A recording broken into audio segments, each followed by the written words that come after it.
como sempre, muito fácil pelo Twitter, com a hashtag G4BandSports. E nós também estamos no YouTube do Band Esportes. Então, portanto, você mande a sua mensagem pelo chat. Vamos começar com o duelo entre Atlético e Palmeiras. O Keno citou o cansaço no fim do jogo para explicar como que o time vencia por 2-0 e tomou o empate.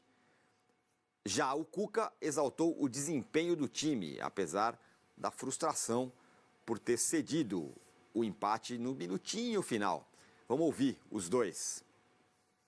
Quando a gente fala intensidade, não significa só atacar. É uma intensidade de armação, uma intensidade de defesa também. Então, o time foi muito intenso. Só que você não consegue jogar 90 minutos da mesma forma. E a gente sabia disso. Nós fizemos, eu acho que 70 minutos dessa forma e muito bem. Fizemos 1-0, 2-0 e tivemos as chances para fazer o terceiro. E o Palmeiras melhorou no segundo tempo e é um time que tem muita jogada pronta. Tem muito tempo do Abel, que não preciso falar que é um grande treinador, vocês sabem que ele trabalha a equipe, então eles têm muita jogada pronta, né? Você aqui podia agora estar lamentando e muito o resultado, que é o que a gente fez lá dentro, mas tem que enaltecer a partida que o Atlético fez. Quanto às chances perdidas, o Palmeiras bateu uma falta com o Scarpa, ela deu no travessão e voltou para o Murilo fazer o gol. Ela só tinha aquele lugarzinho para cair. Nós entramos com a Ademir, ela deu na trave e não caiu para nenhum nosso. Como é que você vai corrigir isso? Isso são detalhes, né? São fatalidades que acontecem num jogo. E tivemos a chance com o Zarate, com o próprio Keno, que aquela bola que passou pertinho da trave, só espera para ver se ela entra ou não. Você mata o confronto com 3-0 e você toma 2, é natural que o teu torcedor vai acabar vaiando como acabou no fim do jogo. A gente compreende, eles não vaiaram o jogo, vaiaram o resultado. Quando a gente fez 2-0, a gente sabia que eles iam vir para cima da gente, independente do resultado. Mas a gente, como o Cuca falou, a gente conseguiu a intensidade que faltava nos jogos. A gente conseguiu 70 minutos de intensidade, a gente sabe que uma hora a perna pesa e a gente cansa. E como eles precisam de fazer 1 gol, 2 gols, eles vêm para cima. Então, a gente sabia que a bola parada do Scarpa era muito forte, ele foi feliz nas 2 batidas. A gente confia no trabalho do Cuca, a gente sabe que o nosso time é qualificado para chegar lá e fazer um grande jogo. Eu tenho certeza que a gente está muito confiante para esse jogo de quarta-feira. Muito bem, tá aí o Cuca e o Keno falando. Arnaldo, a gente vai falar muito sobre copo cheio e copo vazio no programa de hoje. Sim. Então eu quero ouvir de você sobre o Galo. É para olhar com o copo vazio ou com o copo cheio? Pelo desfecho, a tendência de todos, até pela manifestação do Cuca e do Keno, é de copo vazio. Mas vamos combinar o seguinte, o papo nosso aqui, de todo mundo, era o Atlético, que não fazia nenhuma partida boa, ou raríssimas partidas boas em 2022, tinha como uma das missões jogar melhor, jogar de uma forma mais competitiva e sair vivo da primeira partida do confronto. Esse é o copo cheio. E eu acho que o Atlético fez isso durante boa parte do jogo, com uma opção antiga de escalação que a gente vinha falando aqui, parece uma coisa que se perdeu no tempo, mas a reta final do Atlético, do ano passado, um dos jogadores mais importantes, além do Hulk, foi o Zarate. Não o Nacho Fernandes. Os nomes são parecidos, são argentinos e tal. Ele troca um armador pelo terceiro volante, fez assim o campeonato passado inteiro. Desta vez, com o Ademir, reforço desse ano, ele tem uma outra opção de velocidade pelo outro lado, canhoto, e acho que ele armou o time correto para jogar contra o Palmeiras, na minha visão. E não que tenha surpreendido o Palmeiras, o Abel já enfrentou o Atlético com esse sistema de jogo também, mas eu acho que o Atlético foi melhor com esse sistema. Mais compacto, mais competitivo, mobilizado pela possibilidade de uma revanche, com o estádio cheio. E acho que o Atlético fez um bom jogo, que pode ser repetido, talvez, no jogo de volta no Allianz. Esse é o copo cheio, acho que o Atlético está vivo, o confronto está aberto. São dois técnicos que se conhecem muito bem, embora o Cuca tenha falado, eu estava conversando com o Massini antes sobre as jogadas ensaiadas do Palmeiras, pelo repertório, o Cuca tenha falado, o Cuca ficou 8 meses longe do Atlético. O Abel continuou 8 meses no comando do Palmeiras. E de lá para cá, o Abel incrementou os jogos, ou as jogadas, ou o repertório do Palmeiras.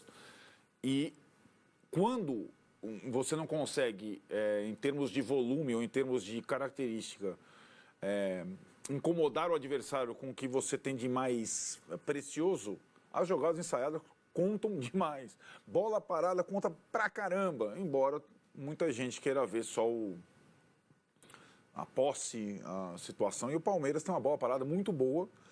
Quando jogou mal, num período que jogou mal, Massini falava isso lá na questão da data FIFA, a bola parada rendeu pontos ao Palmeiras, inclusive na ponta do Brasileiro lá, e faz parte do repertório do treinador e seus jogadores ao longo do período de trabalho. Do lado do Atlético, eu acho que tem as duas formas de ver. Acho que se o Cuca, os jogadores e o ambiente cicatrizarem o gosto amargo do empate no final, o time tem condição de fazer uma partida decente de novo e brigar pela classificação no Allianz Parque. Entre esses dois times tem rolado muito equilíbrio, né? Nos últimos tempos em termos de confrontos, em muitos empates. E acho que tem aquela questão que a gente fica lembrando que parece uma superstição, mas não é. É a questão de uma possibilidade de decisão por pênaltis. Um novo empate qualquer leva a decisão por pênaltis.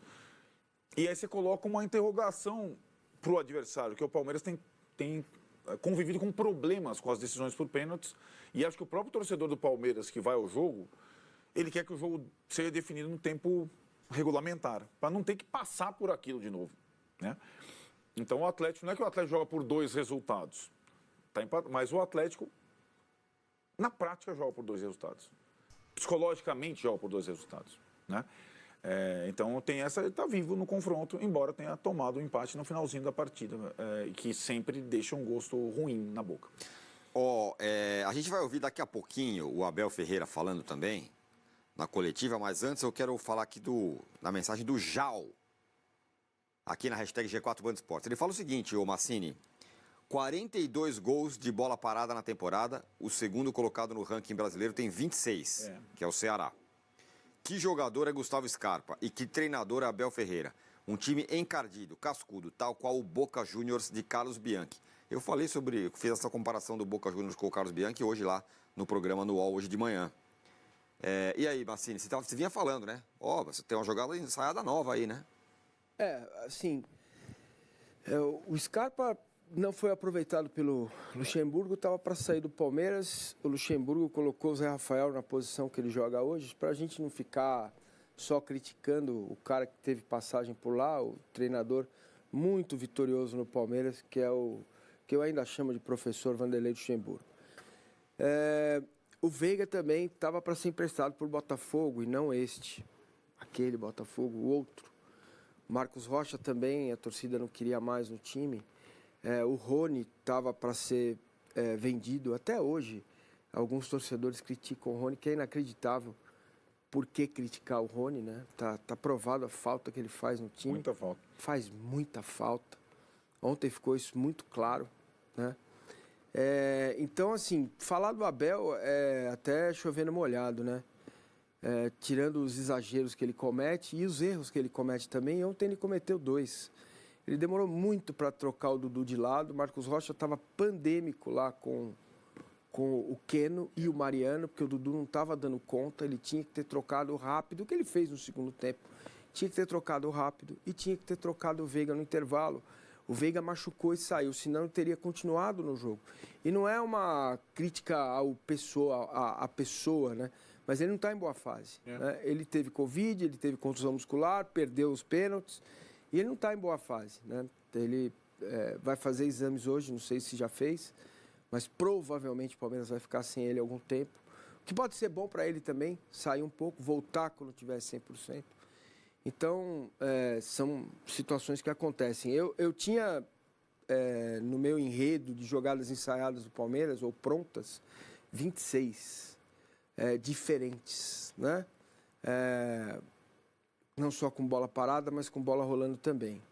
E ontem eu aprendi a 27, a 27ª, porque essa do Dudu eu nunca tinha visto. O Dudu sai fora da área, o Gomes se coloca para o segundo pau e o Dudu vem por trás ali para fazer o toque para dentro. Claro que tem uma conjunção de fatores que tem que dar certo. O Scarpa tem que bater bem na bola, o Scarpa tem que colocar a bola lá mais ou menos onde está programado. Isso não é científico, isso não é ciência.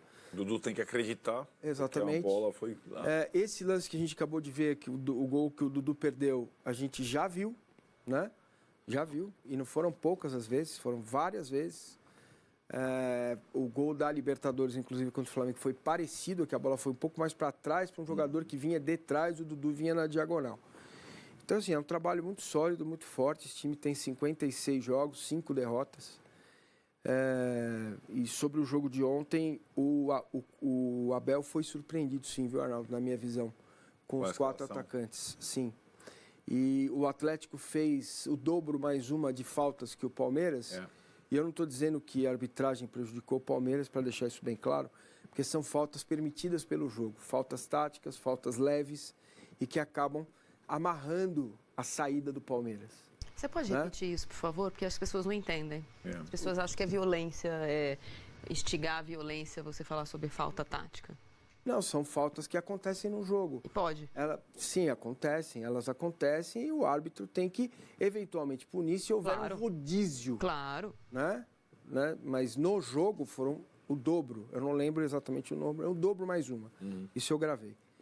E isso é assim. E não é a primeira vez que o Atlético faz isso. O Atlético, do Cuca, principalmente, faz isso porque você inibe e não deixa... Times do Cuca fazem isso.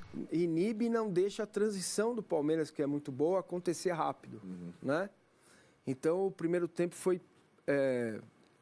eu não vou dizer que foi um massacre, porque numa bola que o Scarpa saiu da esquerda e foi lá para a direita, né? Ele faz a jogada nas costas do Rubens e acaba saindo gol. Estava impedido, beleza, mas ali já poderia o Palmeiras ter feito 1-0 diante das 2 chances que o Keno perdeu, né?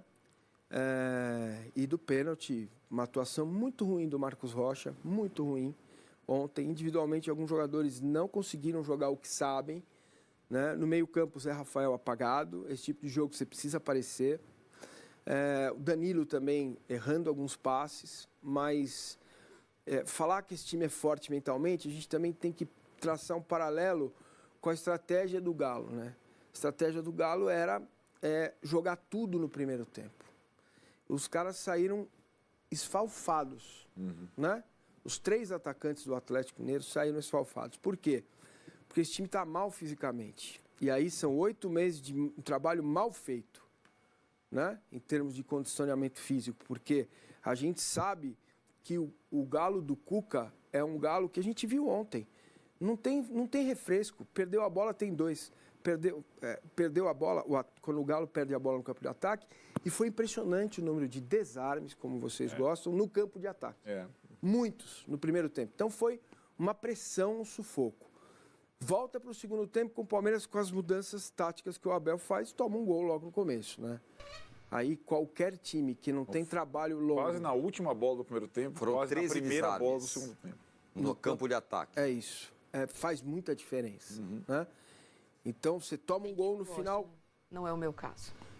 Você não gosta de desarme? Não, tem quem não goste. Tem quem goste... Quem não valoriza. A estatística mais importante é essa. Não é o meu caso. E aí você volta para o segundo tempo, né? E toma um gol logo com 1 minuto. 2-0. Contra.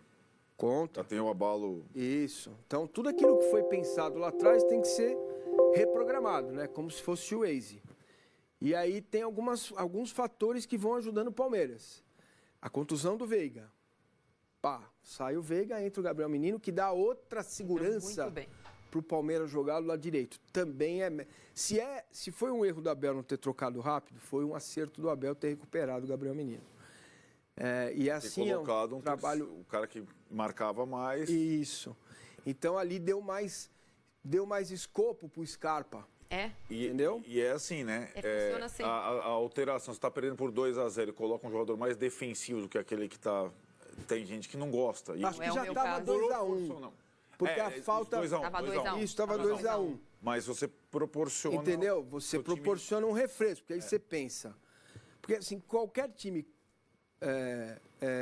que não tem essa capacidade e o trabalho que tem o Abel e o Palmeiras, se você toma 2-0, você esfarela. Esfarela. Eu faço o que agora? Muitos torcedores do Palmeiras estavam pensando isso ontem. Fazer o que agora? Sai, toma 3-0 ou tenta diminuir? Só que esse é um time que já passou por quase todas as situações. Inclusive essa, de tomar 2-0 do São Paulo e buscar um gol lá com o Veiga, né? 3-0. No caso estava 3-0, né? Então, assim, isso deixa o time muito forte, muito consciente do que tem que fazer e não se desespera. Você não vê o jogador do Palmeiras desesperado.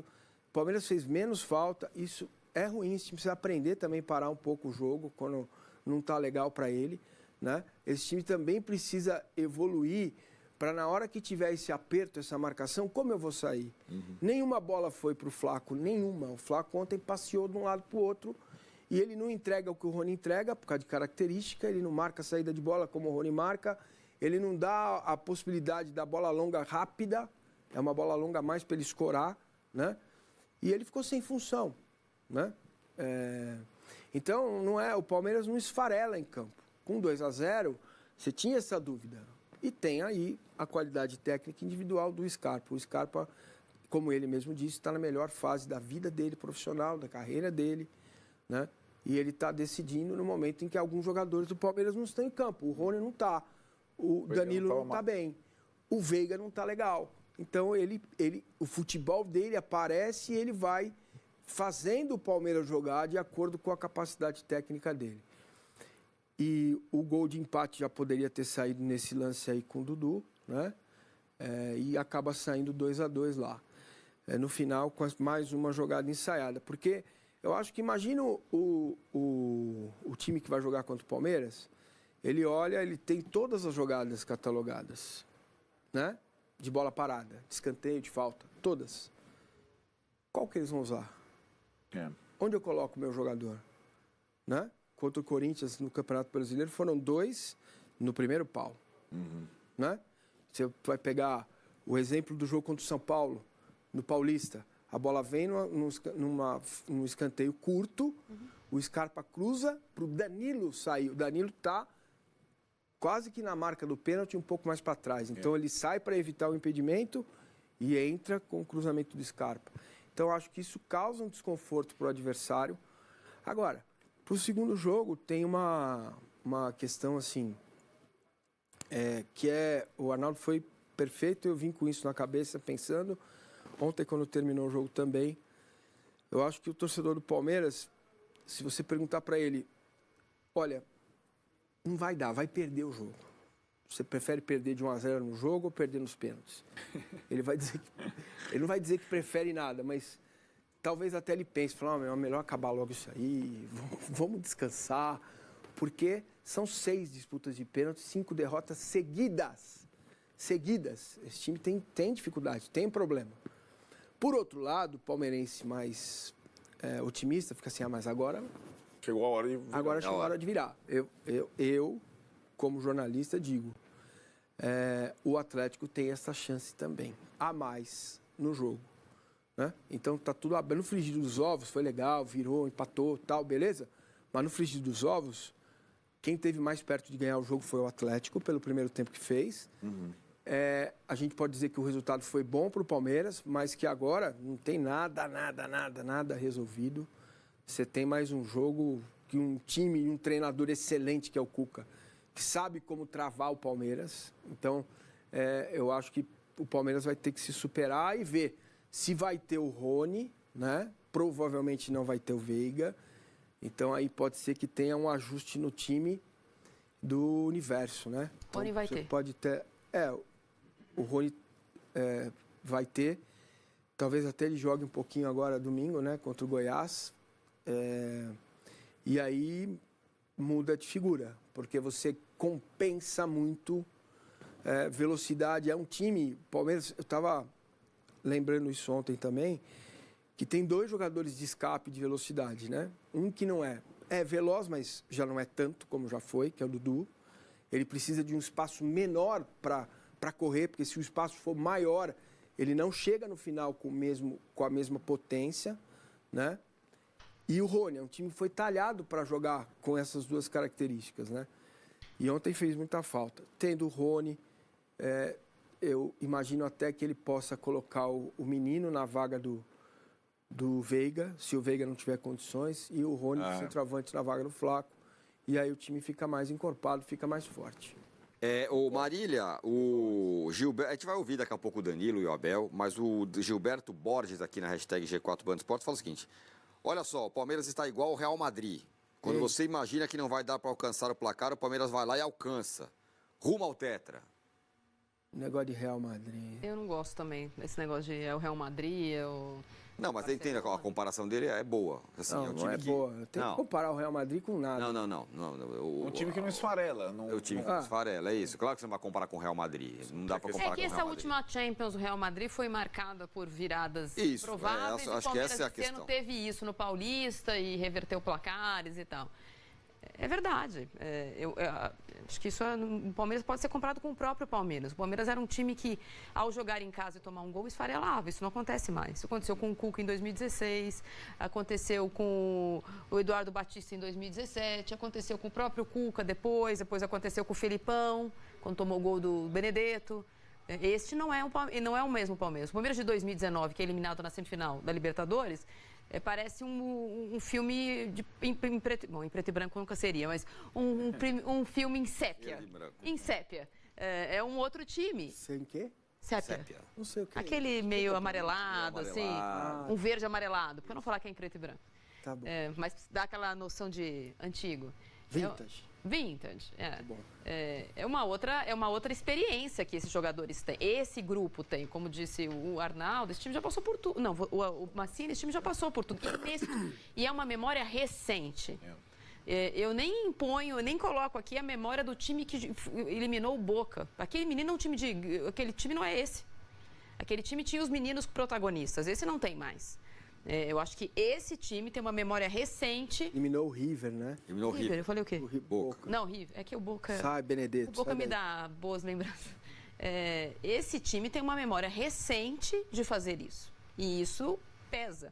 Se a gente falasse ontem que o jogo seria 2-2, a gente provavelmente teria dito que esse resultado era bom para o Atlético. Não é bom para o Palmeiras. O Palmeiras saiu maior do jogo do que o Atlético. Mas gostaria de dizer para os atleticanos que tem uma coisa: esse Palmeiras não ganha do Atlético. Não ganhou com o Mohamed, não ganhou com esse Cuca esfarelado, não ganhou ano passado. Gente grande. Este Palmeiras, bicampeão da Libertadores, tem dificuldades contra o Atlético. Mesmo o Atlético, neste momento, mal condicionado fisicamente. Claro, com o turbo da torcida, com a volta do Cuca, com uma escalação razoável. O Atlético já é melhor do que seria se fosse o Mohamed. É um fato. Mas esse combate tem sido um combate difícil. Há menos de 2 meses, esse time veio jogar na Arena do Palmeiras, não deixou o Palmeiras jogar. Travou tudo. O Palmeiras que tinha feito 4 no São Paulo.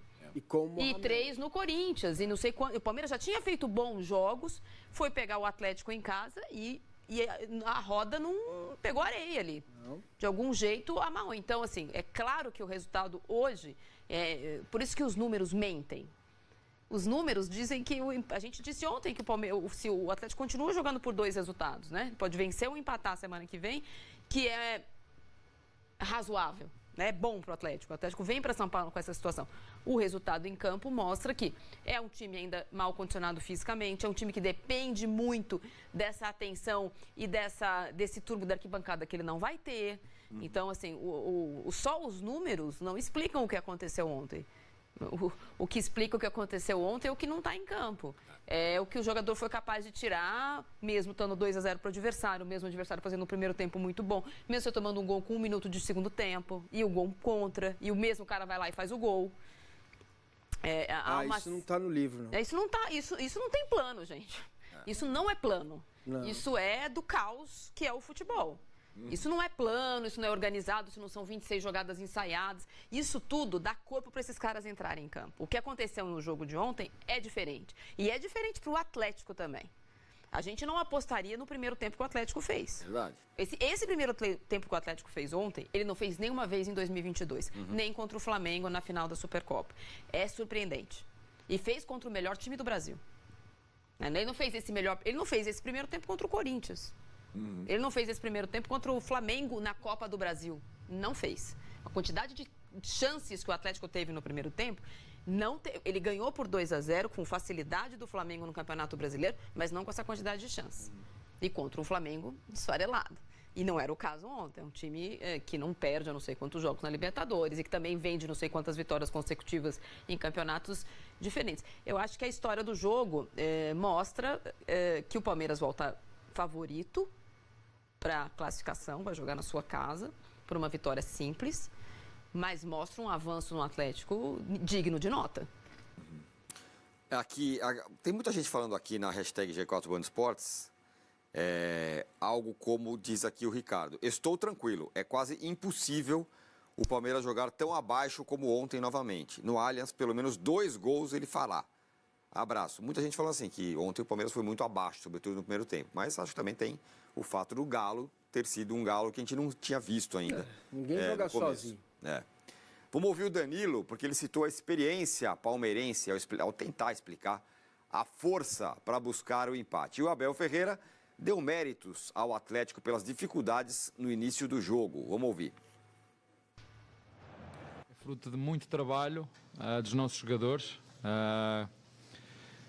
que tem uma crença e uma mentalidade competitiva muito forte. É uma equipa que tem sucesso porque sabe que se der o seu máximo nos treinos e nos jogos, o treinador aceita qualquer que seja o resultado. Os jogadores sabem que têm liberdade para ir para dentro de campo e errar, porque o futebol é feito de erros. Sabem que têm que manter e dar em cada lance, o melhor de si. E dizer-vos que jogamos com uma equipa muito qualificada, com uma equipa muito bem treinada, que na primeira parte não nos deixou jogar, que nos pressionou muito, nos reduziu o espaço, nos fez uma marcação forte, apertada e agressiva. Na segunda parte, após o golo, fomos nós muito melhores. Fizemos 2 golos, tivemos ainda uma grande oportunidade pelo Dudu, que depois manteve o seu foco e ainda conseguiu dobrar o cabeceamento aqui para o Danilo. Isto que eu peço aos nossos jogadores. E nós, na segunda parte, jogamos da nossa maneira. E quando é da nossa maneira, esta equipa é capaz de tudo. Desde que acredite, tenha fé e que se foque naquilo que tem que fazer. E o futebol é mais que por isto. Muitas vezes nós, a equipe técnica, tem um plano para o jogo.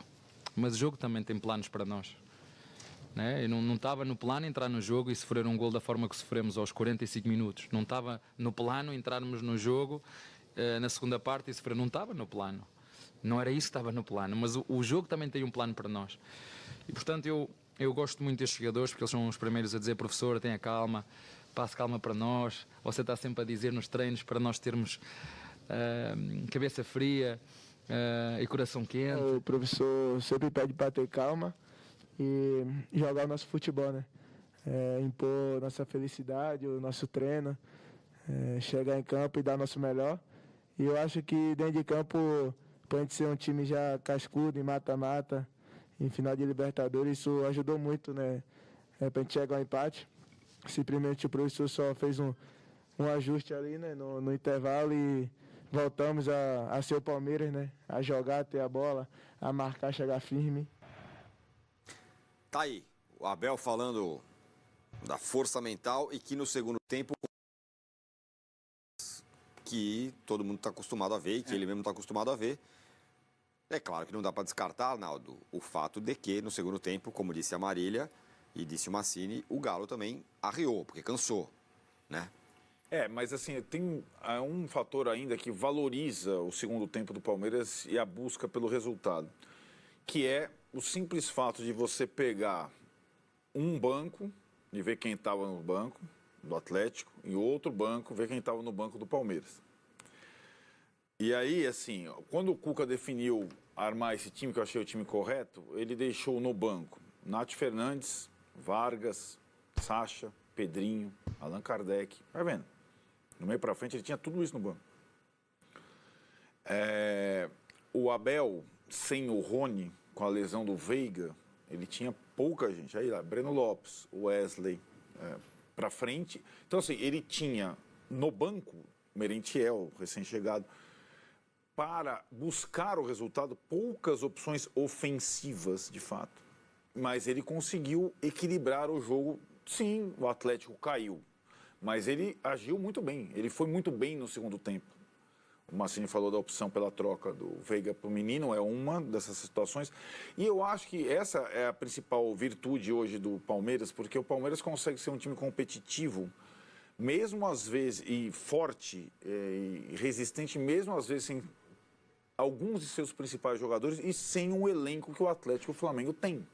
Tem acento circunflexo, no plural.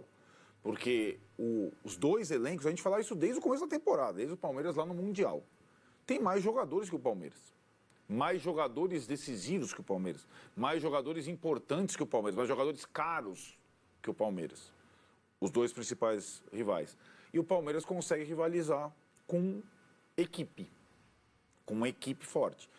E nesse segundo tempo, é claro que eu sei que o Cuca, do meio campo para trás, e ele precisando administrar o resultado ou manter, ele não tinha tanta opção assim. Ele tinha no meio campo para frente, eu sei. Então o Cuca não adiantava ele botar lá o Kardec, o Vargas, o Pedrinho e tal, que não era essa a questão, né? A questão era você suprir o desgaste do Otávio, do Jair, do Zaratio e dos caras do lado que faziam também a composição defensiva.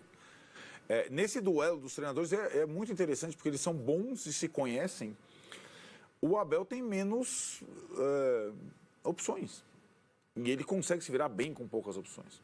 Essa é uma virtude grande que ele tem hoje, ainda mais do que nas outras temporadas. E é claro que em algum momento pode fazer falta um jogador com uma característica específica que está no banco para buscar um resultado e tudo mais. E acho que o Palmeiras não foi até agora na janela como a gente imaginava que ele pudesse ter sido. Contratou 2 centroavantes há algum tempo.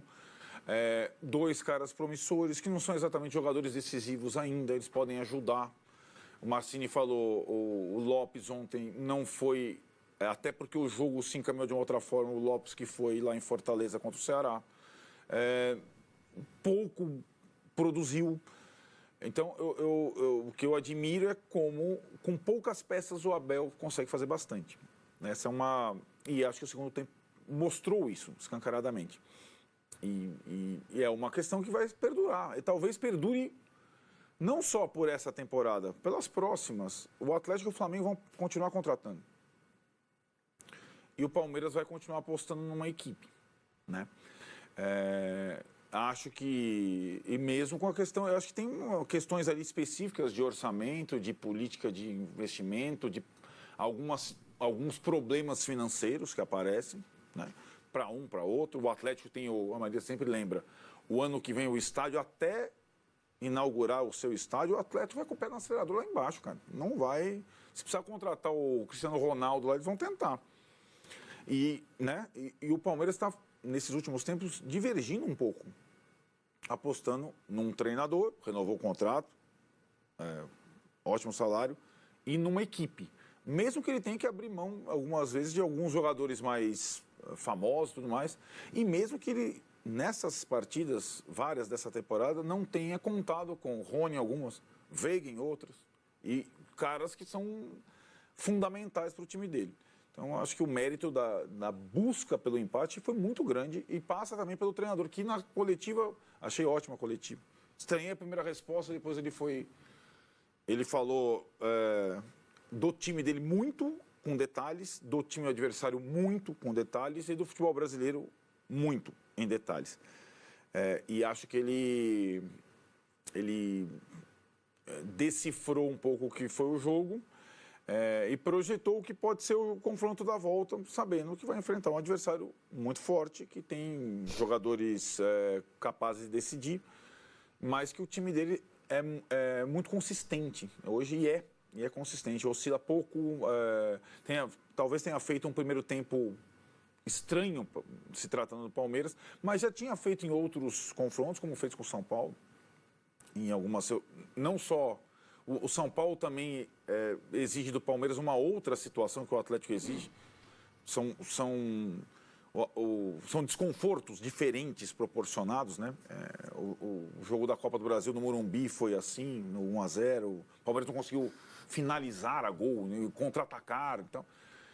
Mas o Abel já sabe como joga o São Paulo, já sabe como joga o Atlético, já sabe como joga o Flamengo. Já sabe como joga o Corinthians, já sabe. E tem antídotos para essas coisas. E acho que, de novo, a Marília falou, o Palmeiras saiu maior do empate e o Abel saiu maior ainda.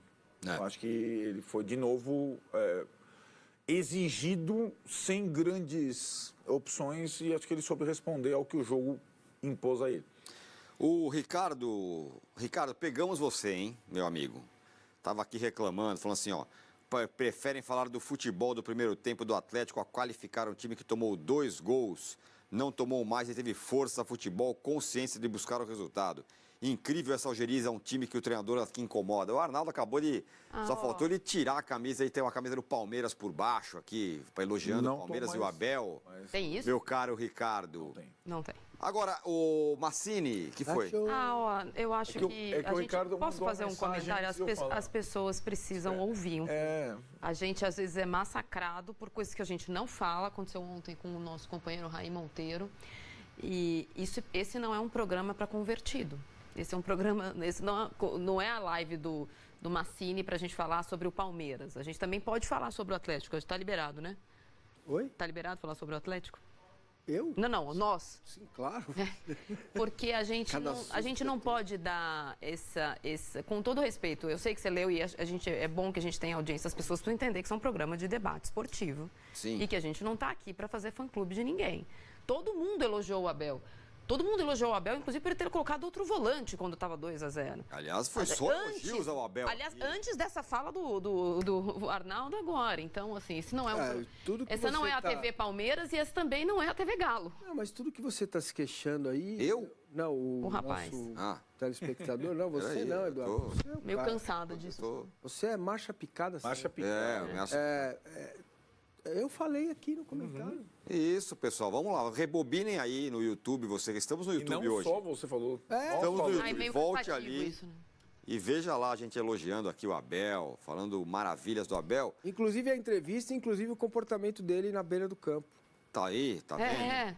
Falou só? do novo comportamento em relação à arbitragem. Prometeu daqui para frente. Ser mais propositivo, que eu acho interessante. Isso eu acho legal. Né? Menos corneta e mais proposição. Achei legal isso do Abel. Agora, o Massini, vou te tirar da zona de conforto. Sim. Se tá ótimo pro Palmeiras, diante do que aconteceu, também vamos dizer que não está mal pro Galo, considerando o que era o Galo até outro dia e o que foi o Galo ontem. Não é verdade?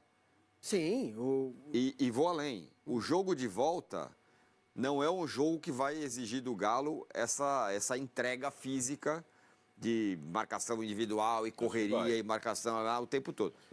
Você acha que ele vai para cima? Não, eu acho que ele vai ter que... Você viu o que aconteceu com o São Paulo? Exato.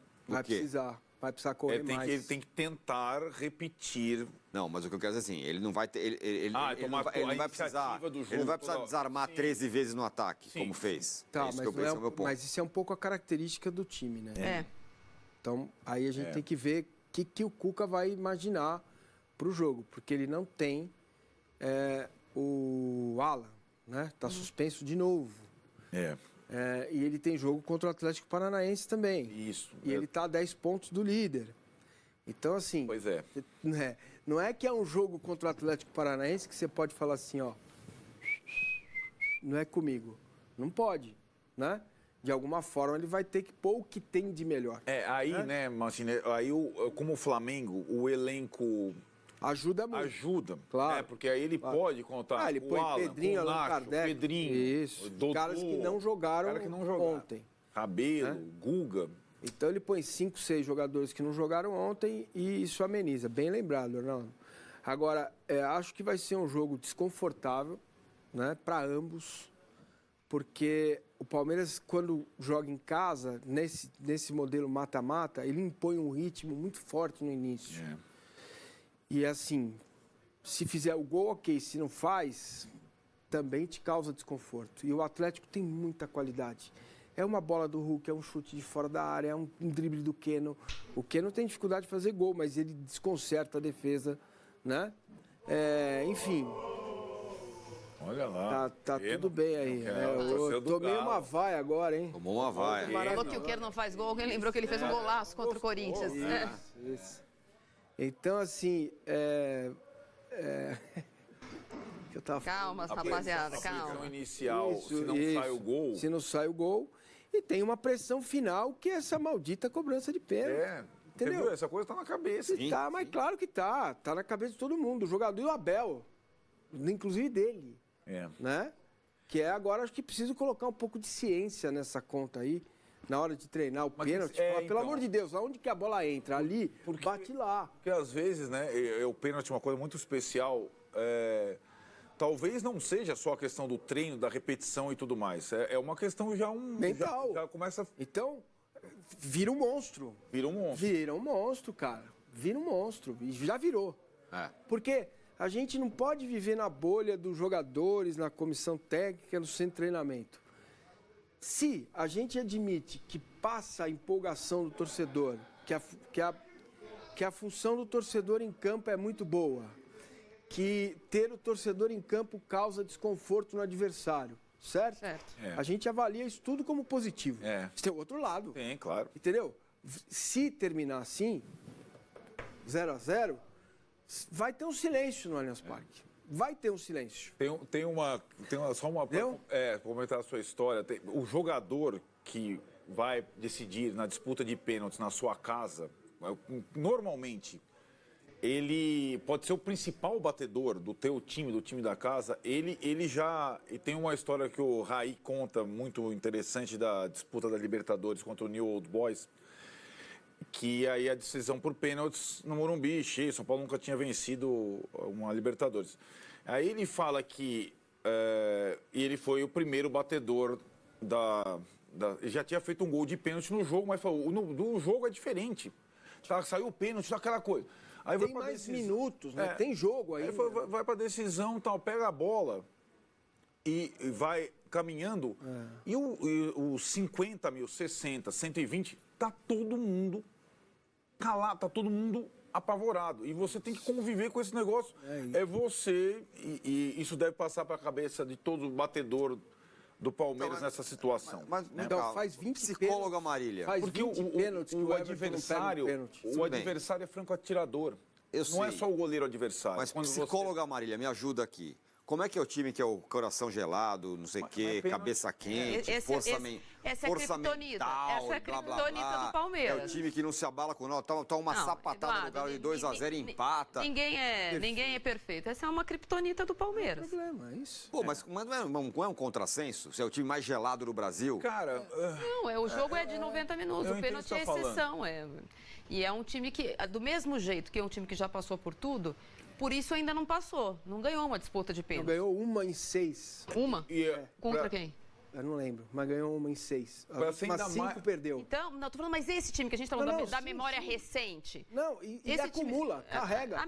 O time da memória recente. E tem uma coisa do Allianz Parque que não é só o time, é a torcida. A gente falou aqui que dava... Eu fiz muitas partidas no Allianz Parque, farei a da semana que vem também. Há alguns momentos, como o jogo do ano passado, em que não havia torcida, que o ambiente você quase que ignora que já os jogadores estavam acostumados. A gente falou que esse Palmeiras, com toda a minha solidariedade às famílias que perderam gente durante a pandemia, que ainda não acabou, esse time teve uma vantagem de amadurecer jogador sem uma torcida do Palmeiras, com a torcida do Palmeiras traumatizada. Esse time foi campeão paulista. Chute, é uma informação. O Luxemburgo falou para mim, se tivesse torcida, o Patrick de Paula não ia bater o último pênalti. Sim, faz parte. Ele bateu o último pênalti da disputa contra o Corinthians porque não tinha um cara dentro. Porque esse história, time tinha perdido no outro ano para o Corinthians no Allianz Parque, com torcida. Então, há algumas coisas assim. Tem momentos que o time está perdendo, que não tem acontecido com esse time, que você corta a atenção no ar. Disputa de pênalti no Allianz Parque tem acontecido isso. Você corta. Não é só no Allianz. Não, tô dizendo esse momento. Sim. Eu tô fazendo o recorte do mesmo time, mesma coisa que o time que só ganha. Contra o São Paulo, eu estava lá na Copa do Brasil, ninguém respira. O jogador sente isso em campo. A torcida está machucada com os pênaltis. Sim. Então, não é só o cara colocar a bola ali, treinar e falar, não, eu vou bater, vou ficar essa semana, passar a semana batendo pênalti. E vou bater todos naquele lugarzinho. Ou todos nesse lugarzinho, ou todos nesse lugarzinho. Não é só isso. Tem uma coisa da torcida, que fala assim, putz, quem vai bater é o fulano. Não, o fulano vai errar. Como é que ele coloca o Wesley para bater pênalti? Mas quando o Wesley pega a bola... O meu pai, falecido São Paulino, já mandou mensagem. Já era, filho. Fica tranquilo. Entendeu? Ó, deixa eu só citar 2 exemplos. Contra o Defensa e Justiça, prorrogação. O Gomes perde o pênalti, que daria vitória na prorrogação. Lá em Brasília, né? Vai para os pênaltis. O Palmeiras teve 2 vezes a vantagem para acabar. O match point ali, né? Contra o Flamengo, a mesma coisa. O Luan teve a chance para acabar com a disputa de pênaltis. Foi. Esteve em vantagem. O Everton defendeu um pênalti e tal. Ou alguém perdeu, eu não lembro. Eu sou péssimo, minha memória é horrorosa. Mas então, negar que isso é um problema é burrice. Isso é um problema. Não, e é um time que tem um goleiro que pega pênalti, que tem o Dudu, e tem Scarpa, e tem Veiga, e tem Gustavo Gomes. Mas eu insisto que isso é o mais incrível. Com esse repertório todo de jogador, do cara que pega pênalti, o goleiro da seleção, o Veiga que ficou 5 anos sem perder um pênalti. E não sei o que, lá. O time é o time mais frio do mundo. Para mim é um contrassenso absoluto. É difícil você imaginar que esses caras não chegam na hora do pênalti e não sabem o que fazer. O contrassenso e as dicotomias fazem parte da nossa vida, Eduardo. Isso tá aí, ó. O contrassenso e a dicotomia, tudo isso fazem parte da nossa vida. Nós vou mandar uma camiseta com essa frase, hein? O contrassenso e a dicotomia fazem parte da nossa vida. Nós não somos 100% gosto mais elegantes, perfeitos, educados. Somos na vida? Somos. Não. Há relatos e há informações de que isso não tem acontecido. Passou na frente da Maria Ruiz para entrar no elevador hoje. E a esfirra? Nossa Senhora. Não foi elegante, foi? Então, assim, cara, 100% não dá. Se botar uma câmera na gente, aí vai... complica. Massa, vai ter cada coisa errada. Complica. E o Carlos Henrique fala, não desistir do jogo não significa que não sente o jogo. Não o quê? O Carlos Henrique fala, não desistir do jogo não significa que não sente o jogo. Lógico que não, Claro, lógico que Pelo contrário, né? Administra ali. Sente. E tem dia que não dá certo. Contra o Ceará não deu certo. Entendeu? E tem um personagem que ele é periférico, que nesse jogo ele é personagem novo, que não é protagonista nunca nos Jogos do Palmeiras, mas que é muito interessante, que é o Murilo, né? Porque o Murilo... Melhor contratação do ano. Então. E o Murilo, ele faz o gol contra... Lamentavelmente, e coloca o Palmeiras no jogo no rebote do Scarpa. E muitas vezes ele passou por essas situações nesse amadurecimento como titular do Palmeiras, em outros jogos. E ele vai lá e reage na própria partida. É muito interessante. É um jogador que, como a Marília falou, ele se firmou. É tudo que... Primeira bola do segundo tempo, como diz o Massini, vamos reagir, vamos fazer. A bola bate no pé dele e entra. Ele poderia ter... Estava marcando o Hulk. Acabar para o jogo, não. Ele não só não acabou para o jogo. Então, acho que ele exemplifica um pouco essa solidez. Agora o Murilo não bate pênalti. Só estou avisando que durante o jogo ele se você precisar que 10 jogadores de linha batam pênalti, você vai ter que ter pênalti do Marcos Rocha, pênalti do Murilo, né? O Piquerez é bom nisso. Esse cara... O Piquerez jogou muita bola ontem. Tem jogado bem, jogos importantes. É muito forte. Eu falei pra vocês que o Arana não faria a mesma coisa que ele. Quem? Ontem, não falei? Eu não entendi bem. Arana e o Piquerez, que eu ficaria com o Piquerez nesse esquema do Palmeiras.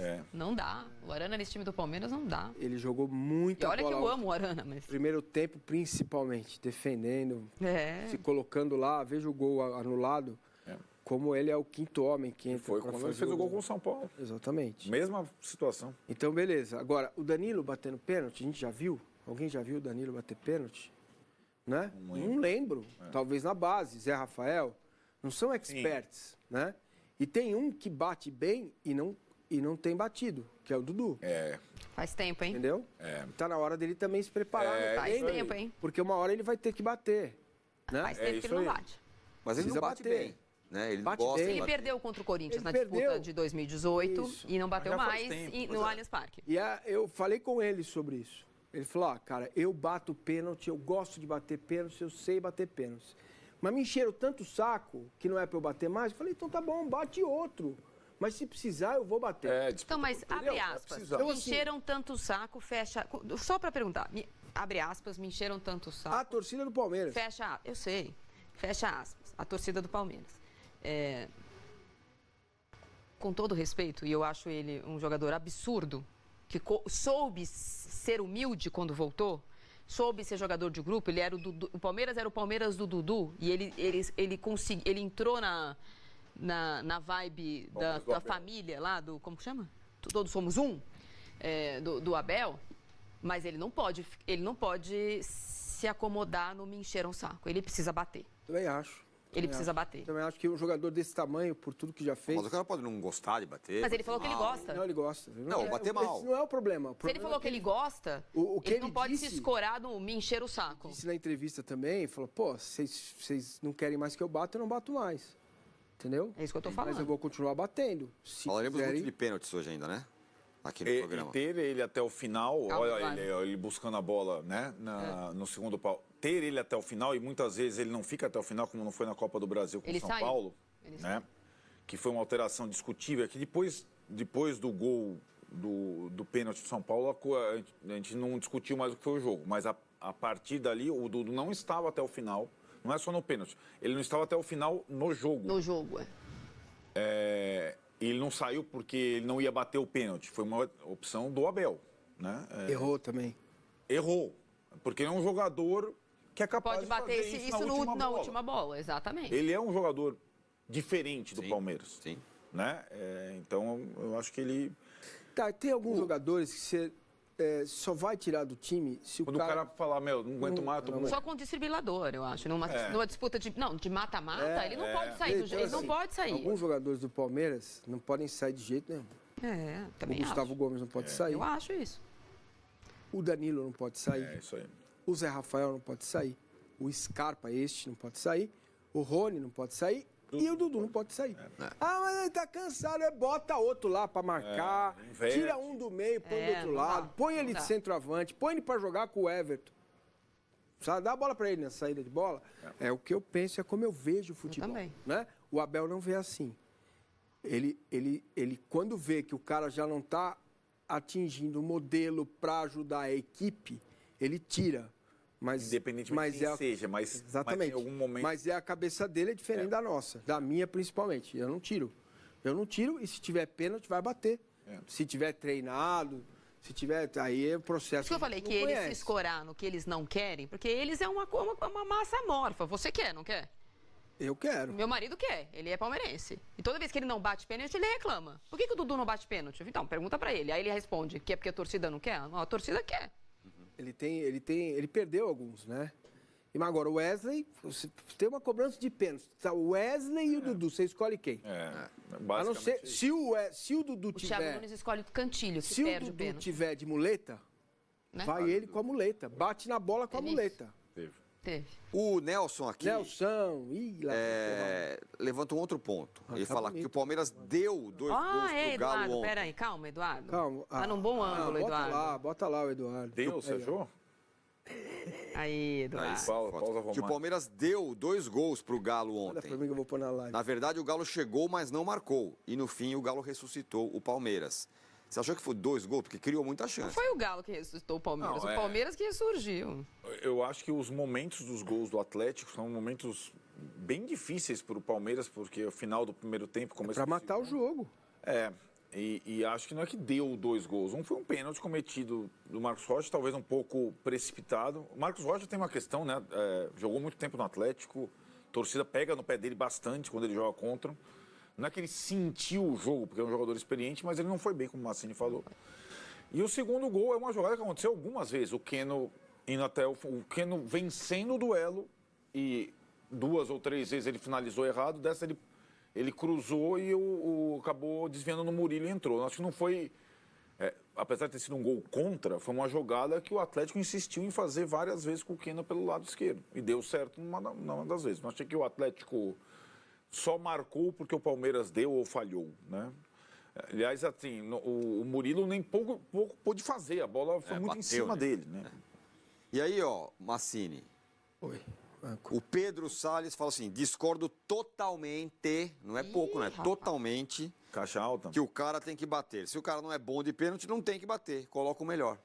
O Wesley é melhor que o Dudu? Eu acho que na sua comparação, no seu raciocínio, você está absolutamente perfeito. Meu não, do Pedro. Do Pedro. É. Se o cara não é bom no pênalti, não é ele que tem que bater. Se ele é ruim. Não é o caso do Dudu. Porque ele é bom jogador. Né? Não tem? Vocês estão de Então, assim, brincadeira hoje? eu não tô.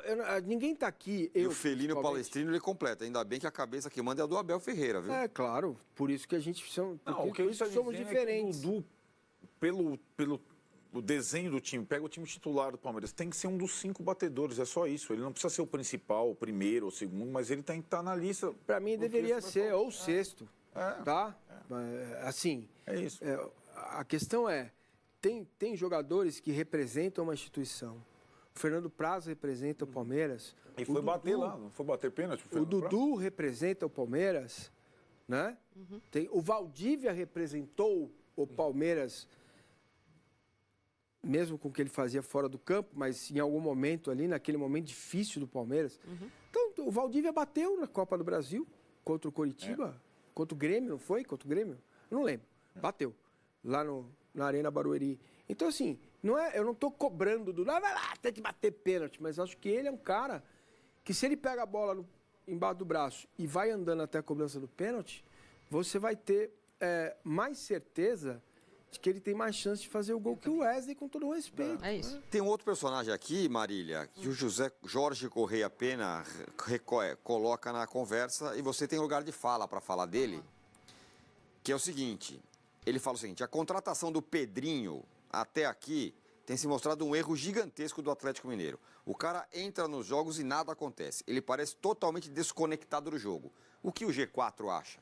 Acho exatamente isso, que ele está totalmente desconectado. Não é? Como é que é? Boa tarde, prazer. Boa tarde, satisfação. Acho que ele tem toda a razão. Eu acho que talvez a gente esteja muito no meio dos acontecimentos para fazer análises mais perto do que elas realmente vão ser daqui a 6 meses. Eu já falei sobre isso aqui. Não são contratações de jogadores que vieram da Europa jogar no Brasil. São contratações de jogadores que saíram fugidos da Ucrânia. Isso tem um impacto psicológico grande. A gente não sabe do que se trata. Pode conversar, pode. Os filhos dele, pra a filha dele, caras, recém-nascida, saiu da Ucrânia debaixo de uma cama de um trem. Para sair. Não estou dizendo que, coitadinho, então, porque ganha tudo, vai vir, mas ganha milhões, mas ganha não sei quantos mil, então. A gente tem tantas mazelas no Brasil, tantas, que a gente, às vezes, minimiza uma que a gente não tem ideia do que isso tem, do impacto que isso tem. Alguns jogadores não têm demonstrado esse trauma, mas o caso do Pedrinho, ele veio em abril, ele não quis, as negociações com o Corinthians não é só porque o Corinthians não quis. A avaliação é de que ele não estava pronto para jogar. Ele preferiu ir para Alagoas, ficar com a família, perto da família. Precisava disso, a filha que acabou de nascer, a esposa.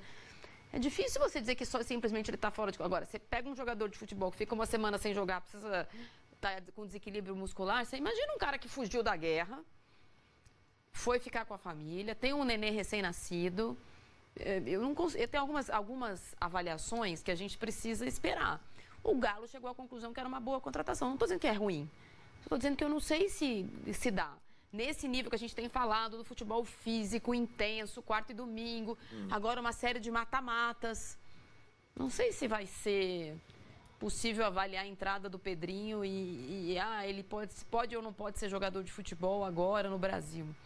Eu não consigo. E aí?